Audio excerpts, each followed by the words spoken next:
আজকে গ্রিসের অলিম্পিয়াতে আনুষ্ঠানিকভাবে মশাল অর্থাৎ অলিম্পিকের মশাল প্রজ্বলন করা হলো এবং এই অনুষ্ঠানে গ্রিসের রাষ্ট্রপ্রধান সহ অনেক গণ্যমান্য ব্যক্তি উপস্থিত ছিলেন।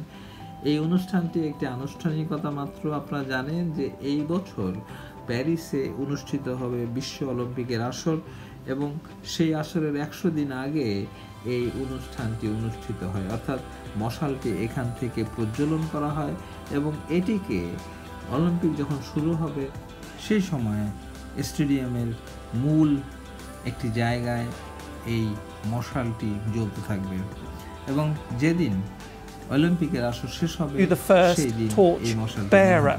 So there is